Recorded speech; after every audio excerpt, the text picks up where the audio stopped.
Hello and welcome. It's Frances here. Thank you for coming back to my channel. If this is your first time here, I bid thee welcome. There is a subscribe button below if you would like to help support this channel by subscribing. Also a bell to be notified as to when I upload more content, which I seem to be doing quite a bit at the moment. I'm coming to you from Kaurna country, and as such, I acknowledge the Kaurna people of the Adelaide Plains as being the traditional custodians of the land upon which I'm residing. So this video is a little bit overdue. I was asked after I hosted the Return to the Mother online conference by one of the attendees, Tracy. She was interested in some goddess books to get us started to sort of deep dive a little bit deeper into goddess culture, history, that sort of thing.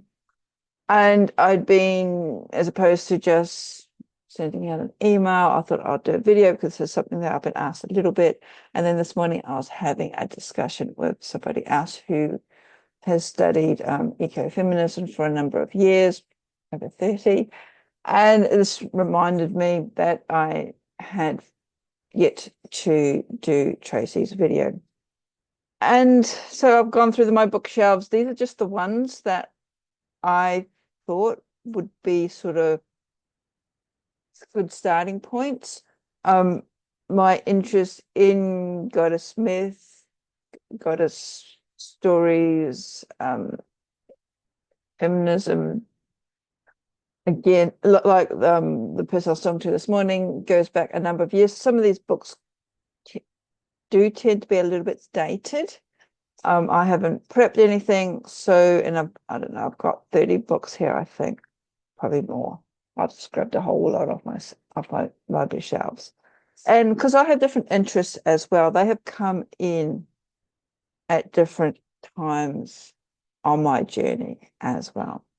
So I guess one of the very first books, one that's had a little bit of a resurgence of late, is The Great Cosmic Mother by Monica Sjoo. Rediscovering the Religion of the Earth. So it's Monica Sjoo and also Barbara Moore as well. It's got Monica's beautiful artwork in here. Let's see. And she was one of the sort of groundbreakers in sort of putting together a book of this sort of, a volume of this was originally put out in 87. And it does have a very strong feminist slant, but I think this is a good book to sort of start off with. If you're wanting something a little bit more factual, I guess, I don't know. You've got a lot of books here. The archaeologist Maria Gimbasis, I think that's how you pronounce her name. You've got The Goddesses and Gods of Old Europe. You've got The Language of the Goddess, and I've got The Living Goddess. I don't know if she's put out any other books as well, but she was an archaeologist, and she was noticing things that male archaeologists were ignoring, and that was in particular these goddess figures all throughout Eastern Europe, Western Europe, Balkans, I think it was Eastern Europe.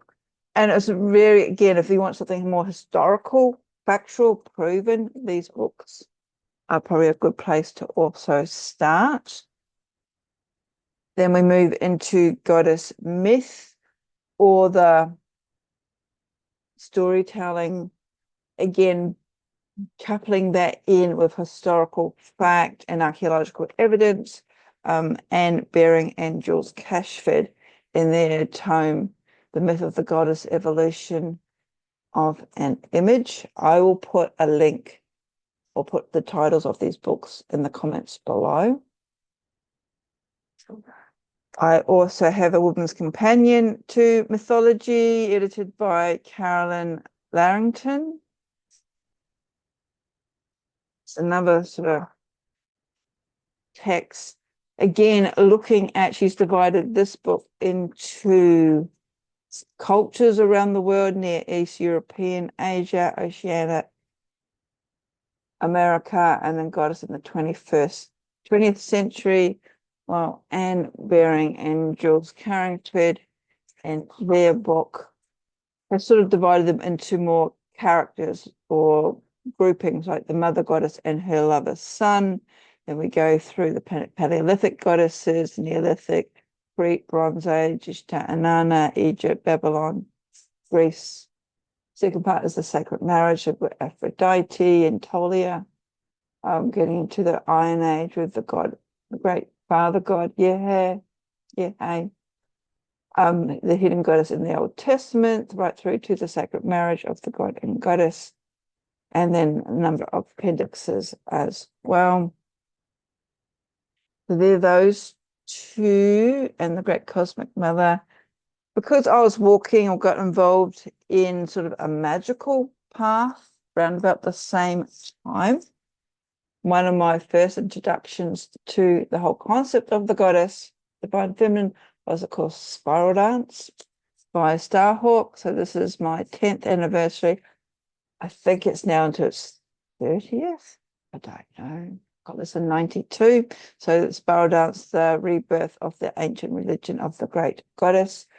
Some of this work in here is a little bit dated, but it was sort of more sort of coming into that sort of witchcraft, creating rituals, that idea as well.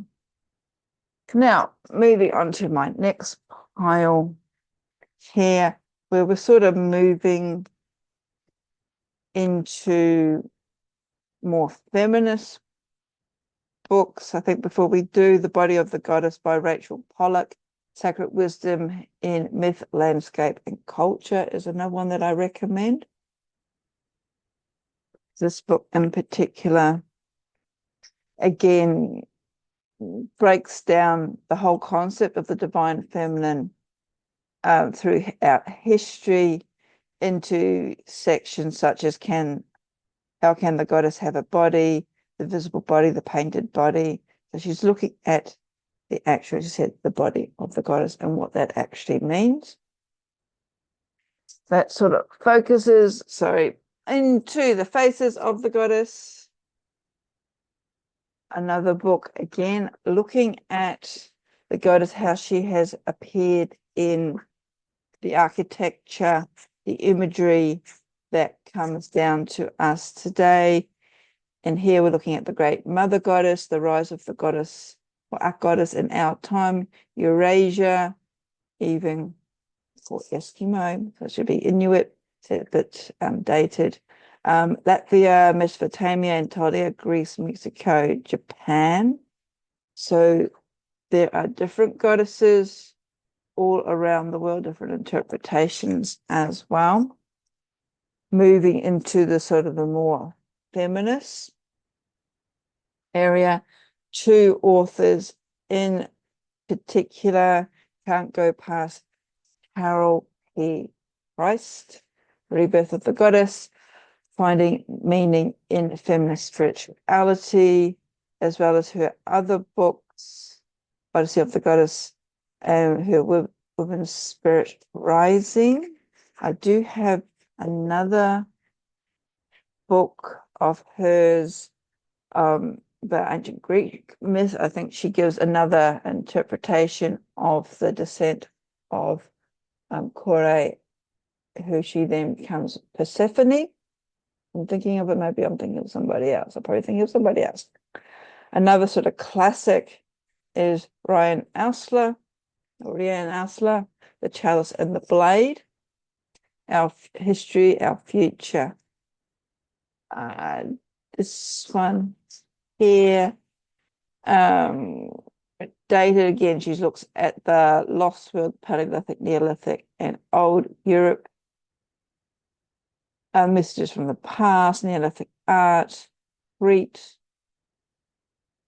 coming into the Bronze Age, where we're getting more sort of like weaponry, warfare, slavery, sacrifice, lost memories of the Lost Age. So moving into more early Christian eras, then coming to the mother murder,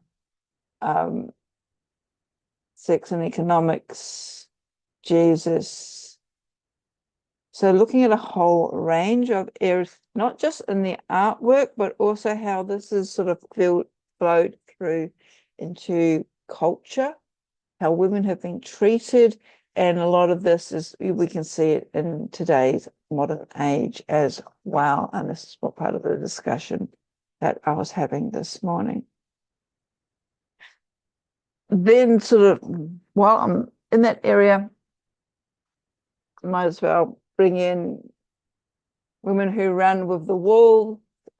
So highly recommend this book, Folklore, and looking at it from bringing out stories sort of told more from the female perspective, which ties in very nicely with Lynn Sinclair Woods creating from the Mist, where she is retelling the stories of goddesses found within Celtic culture and telling them myths from their perspective. Now, this was received with mixed reviews because it was largely being told from the female perspective. So if you were a hardcore Celtic scholar, you probably wouldn't agree with some of the stuff that she was coming up with.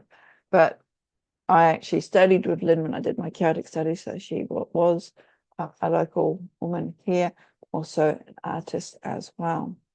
And very interesting book. I don't know if you can still get it because Copal Ban is no longer in operation, but you can find some of her work around anyway.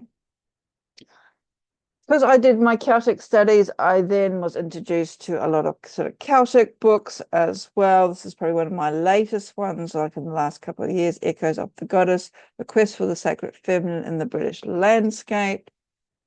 It's a lovely hardcover, I'm sure it's got on me, so we've got Chalice well there, and Bath, which is, and lots of places all through. Also stonework as well of goddesses and ancient temples and everything else as well. Celtic goddesses, Miranda Green, can't go past Miranda Green when it comes to talking about Celtic goddesses. Again, I don't know if her work's still valid. I think it is. I don't know if there's new authors have come through. I think she's a doctor. I think she still teaches at one of the universities. She was at the University of Wales, a senior lecturer there. I don't know if she still is. But again, we're looking at women in Celtic society, goddesses of war, the feminine, divine feminine Welsh myth, sovereignty, sexuality, the otherworld, and Irish myth, water goddesses, healers, mothers, goddesses that are connected with love, marriage, and partnership, and also priestesses, prophetess, the witch, mistress of the beast, and from goddess to saint. So, of course, that is Bridget or Brigid. Then you've got specific books, and I mentioned this in a talk that I gave recently on Rediscovering. So you've got Anana's classic text by Wolfstein and Kramer. Other books that I recommend, The Goddesses Who Rule by Elizabeth Bernard Beverly Moon. And that's got a Hindu deity on the cover. It, similar to some of the earlier books, it sort of breaks down the goddesses into groups. Like the first one, part 1, Love and War, Foundations of Sovereignty. So we've got Aphrodite. You've got the fearsome fish-eyed queen Maneke, and how she became an ordinary goddess. So almost like the sort of the diminishing of the goddess status. You've got warrior goddesses. You've got Inanna, how she became queen. Then in part 2, you've got power bestowed, power withdrawn. So the Celtic goddesses of sovereignty, and the great goddess of Japan. The Yoruba goddesses of Nigeria, and Lakshmi, it's on the cover. Then you've got traditions of collision, political change, and perspectives of sovereignty. So we're going through Tibet and Tara. In the Empress of Heaven, you've got Morgan Le Fay and King Arthur. Then Transcendence for all the decriminalization of sovereignty. So you've got the Goddess, the Emperor, and the Adept. This is the Queen Mother in the West as the bestower of legitimacy and immortality. The goddesses and sovereignty of ancient Egypt, and Mary and medieval Christendom. So there's lots of sort of variety in there. And I'll bring this book over as well. Part of my reading back in the day when I was a young witch was the White Goddess. This has got a lot of sort of criticism over it. It's very dry, very long. It is a poetic tome. Some people took it as factual, which it's not supposed to be. But again, I found it very interesting. And it's hard to recommend books when, especially from my perspective, when I've got a wide range of interests as well. People sort of coming from more sort of Christian background, wanting to sort of explore the divine feminine there. We've got The Serpent and the Goddess, Women, Religion, and the Power of Celtic Ireland by Mary Codron. I didn't realize I had that when I was having my discussion this morning. Sophia, Goddess of Wisdom, Bride of God by Caitlin Matthew. And Caitlin and husband John wrote a lot of books on Celtic myth as well. And I think I've got a few up there. So if Celtic goddesses are your things, they might be, again, a little bit dated these days, but some of the information I feel, well, a lot of the information I feel is very relevant for today. And another one from, and I don't know how to pronounce this lady's name or this person's name, is In the Wake of the Goddess, Women, Culture, and the Biblical Transformation of Pagan Myth by Trikva Pamiakensky. I do apologize. I'll probably pronounce your name incorrect. And this is quite interesting. I actually got this book from like my local secondhand shops because, again, while it is looking at the goddess from how she moved through biblical translations and transformations, it also sort of starts off with the whole concept of God-woman, the wisdom of women in ancient arts, the body of the goddess in nature, the bridges to the gods, in particular Inanna and Ishtar, moving all the way through to the unfinished agenda with sex in the Bible. Interesting stuff. And then a few more books. So it is a lot. I think I've mentioned, I don't know if I've mentioned The Descent of the Goddess. This is something else that sort of using the Inanna myth, but in a way of initiation for women, and looking at that story of the descent of Inanna, or the descent of the goddess, through this myth, and also bringing in a ritual as well. And because I have a thing for dark goddesses, The Mysteries of the Dark Moon by Demeter George, always a good reference book, even if you're not into astrology, because she is an astrologer, but in this book in particular, she really unpacks that whole concept of the dark moon, the goddess, and also the healing powers of the dark goddess. And this is something that really resonated with me, something that should led on to my own exploration and my own book, Encountering the Dark Goddess. And then the last book I want to end on, because I can't find my copy of Mother, which is a book that I also talked about in my Return to the Mother conference, because I interviewed the author, Levi Rowland, and I liked it because written from a modern male's perspective who's devoted to the divine feminine, contained poetry, also various goddesses, goddess lore, devotional practices around the world in the book. So I'm a bit annoyed that I can't find my copy of Mother. It's somewhere, like everything else. I wanted to sort of end on the moonlit Half. This is Reflections on the Dark Feminine. It's edited by Fred Gustafson. And it's in an anthology. And there are not all the contributions here I have resonated with, but some in particular, the very first one that Fred wrote, The Dark Mother, Dark Earth, and the Loss of Native Soul. We all have a native soul. And there's also an interview here with Andrew Harvey on the Black Madonna. And lots of, if you're interested in Lilith's here, the Morrigan, Harley, the Dark Bride. So we're looking at the Magdalene as a mystic. Whole lot of other aspects of the divine feminine that are not found in other books. So I don't know, 30 books I've pulled off my shelf. That is a selection of books. I'll put the links below. If I had to choose, say, 2 books out of all of these that I would personally recommend as starting points, probably because I like a foundation. Yes, I'll probably go for these 2. The Cosmic Mother, the Great Cosmic Mother, and also the Myth of the Goddess. Both have the factual, based on facts, is very sort of factual coming through. More,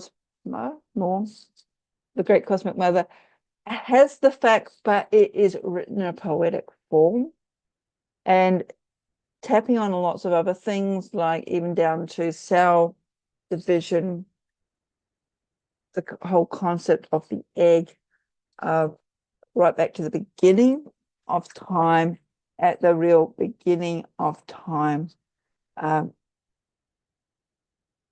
Yeah, it's very, very interesting. She talks about the cosmic circus, serpent, the cult of the dead, mother of the wild animals, moving into lunar calendars, the cow goddess, goddesses of the witches, tantra, the divine homosexual family. There's a whole range of topics here. I said it is written probably a little bit poetically, but it's not, you know, how some academic books can get very dry. Not saying this is very dry, this is very fascinating, but everybody has different reading styles as well. And I do like the sort of poetic, I won't say imaginative, but it does sort of, you're able to because conjure up more images in your own mind, I think, with the Great Cosmic Mother. So yeah. So Tracy, in particular, this is for you. I hope that's given you some ideas as to maybe a starting point. Again, it is very hard depending on exactly what you're looking for, what you're after. This certainly should give you some food for thought.